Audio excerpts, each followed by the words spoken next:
Welcome to Chat and Dish. I'm Casey Coretti. Today it is Nice, France for Daube Provencal. I'm going to show you how to make an Americanized modern version of a daube that Madame Helene Barral used to serve at her amazing restaurant in Old Town Nice. The restaurant was called naturally Chez Barral. Daube is a cooking process where you braise layers and layers of different meats, vegetables, herbs, and spices for an extremely long period of time, something that no one actually wants to do in this day and age. So today's version is a lot faster, a lot easier, but just as flavorful. Our ingredients are not terribly complicated. We've got 2 pounds of beef. We've got 1 pound of pork, a little bit of salt pork, a pound of veal, 2 onions, 3 to 4 cloves of garlic. We've got about 8 ounces of mushrooms. I've got porcinis here dried that we're soaking in hot water. Herbs de Provence, carrots, cognac. We need a little bit of olive oil. We've got chopped tomatoes, red wine. We need a bouquet garni and just a little bit of orange zest. That's it.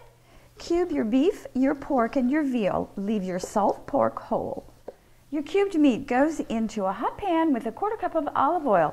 Now, you need to have a little bit of space in between your meat chunks, so if you have to, break it down into 2 or 3 batches. While your meat is browning, it's the perfect time to chop your onions and your garlic. Our meat is lightly browned. Now add our onions and garlic. Give it a good stir and let these cook together for 15 minutes.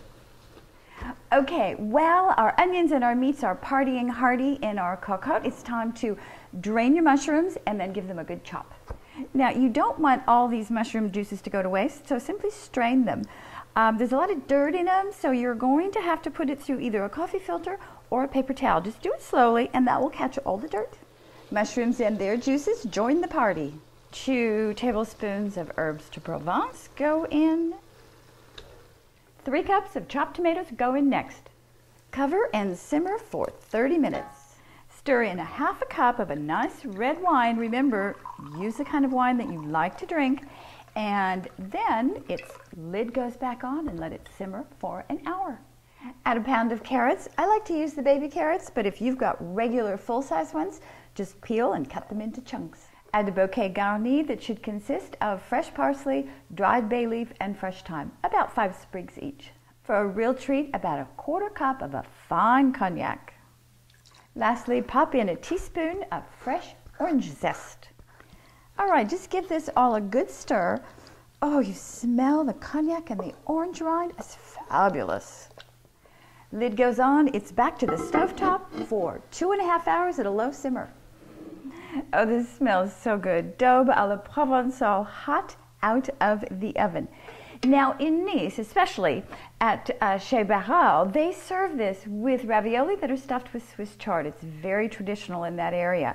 You can serve it with linguine, you can serve it with polenta. I can tell you it's absolutely marvelous over mashed potatoes.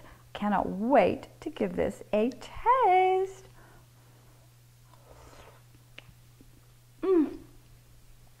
It's perfection. Daube à la Provencal.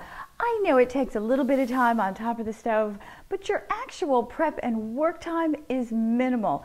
And remember, we've got 5 pounds of meat inside this daube, so it feeds a veritable army. This is so fantastic. Your family is going to love it. I found a great recipe over at Syrup and Biscuits for baked potato fritters. I think they're going to be absolutely spectacular with the daube that I just finished making. So I'm going to be finishing off our dinner with baked potato fritters from Syrup and Biscuits. Next up, a traditional American comfort food dish from Simply So Good. It's Grandma's famous mac and cheese. You're going to love reading about the recipe. You're going to love the mac and cheese. So don't miss out. Pop on over to Simply So Good and get your mac and cheese on. As always, thank you for visiting. Until next time, I'm going to miss you. And here is cheers and thank you to Madame Barral for inspiring our American version of her Daube Provencal.